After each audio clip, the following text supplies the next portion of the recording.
With a membership of operators, management companies, and suppliers, the Canadian Business Aviation Association represents the multi-billion-dollar business aviation community in Canada, providing advocacy, leadership, business development, and industry support. Visit us online today to learn more about the benefits of membership.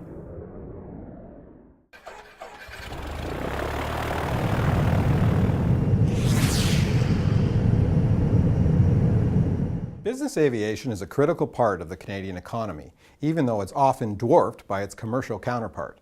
We asked our esteemed panel what needs to be done in the future to raise the profile of this very critical and important Canadian industry.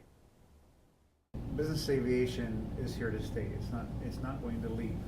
But as all businesses have to adapt to emerging market forces and regulatory frameworks, and just the way telecom has, and it's continually evolving.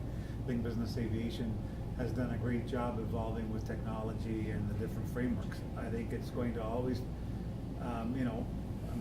just without sounding like a commercial, but this is our 50th anniversary, obviously, of the CBAA. And so business conditions in 1961, probably someone asked that very question in 1961 is, how long is business aviation going to be with us? Well, here we are in 2011. Business aviation is still with us. Technology has changed it. Market forces have changed it. New business models have evolved. Fractional ownership, trade patterns have changed. So all those forces will continue to shape how business aviation adapts to that market environment. But business aviation will be here. It's just going to be a continuing evolution and managing the changes of the environment in which it operates. A lot of times Microsoft will not come out on the leading edge on business aviation because they've got a host of other issues in Washington to worry about. They go to Ed Boland for that kind of thing. And the only difference is that between CBAA and NBAA is NBAA is a $35 million a year corporation because lobbying in Washington is reflected in that bubble, and you can't compare the two as opposed to what we do in Ottawa. But I don't disagree with you. You have to fund. I'm at the leisure of my customers, which are the members, and so if you want us to have the Cadillac guns and have more registered lobbyists with us, because this is it along with Merlin. We can make the chocolate bar bigger, we can make the chocolate bar smaller for you depending on how we go about it. We do have a strategic plan in place. We do have a strategic business model in place. Just the POC alone, I've had to restructure and let go of people and outsource this. I'm trying to run a corporation myself and at the same time lobby. But if you're telling me, well, I don't want to do that, and I don't want you to do this, I don't want you doing this on my behalf, and what I'm hearing from shareholders is, what do you want me to do? What's the mission you want me to do, and I'll do it. But it's no different in just because we're non-for-profit, as it doesn't mean that we're not a commercially oriented organization. As airports have taught us, those are non-for-profit corporations which are very commercially oriented. Sam, I think the difference is that these aircraft can now go pretty long distances and they're just different airplanes. Exactly. Right. And the Sure. options to these owners is now vast. Exactly. To register an aircraft in the Isle of Man, I've recently looked into it, or VP registered, or any of these things is very, very easily, including keeping it in Canada, doing whatever you want, all the rest of stuff. And you don't have to have all this nonsense and increased cost as well. And I'm fearful that the harder we make it for these owners, regardless of how Canadian they are.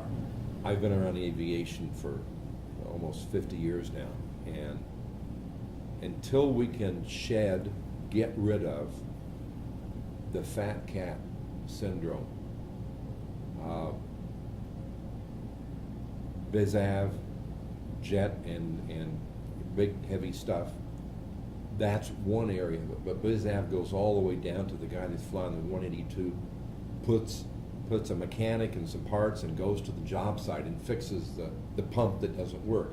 Right. And that stays under the radar, and so does most of our activity at a turbine level. It still stays under the radar, but when it comes out and gets visible, it's a fat cat syndrome. And So- Jamie had mentioned that, and that's dangerous. That's dangerous. The NBAA recognized it. They went on this big campaign to get rid of that.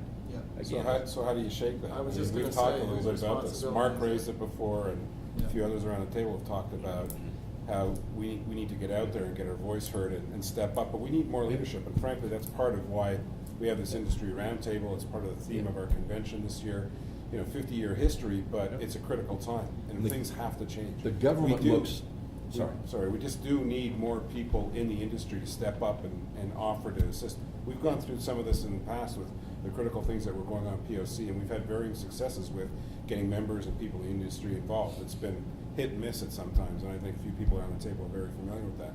But, we talked about, Sam mentioned how, people on the street know everything there is to know about flying on an aircraft because of their commercial aircraft experience, and I'm going on vacation or I'm what have you.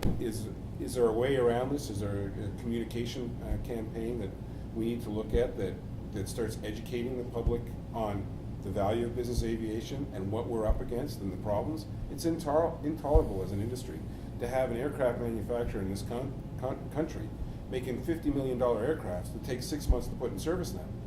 It's obscene, absolutely obscene. There's nobody should be standing, and willing to accept that. And I think if you put that on the table out to people, there's going to be some ugliness going on. But does that burn our britches? And do we suddenly have a problem with the political forces? I think we're very close to it by listening to the stories here. We have people taking aircraft and registering them in the Isle of Man. How sick is that? That's ridiculous.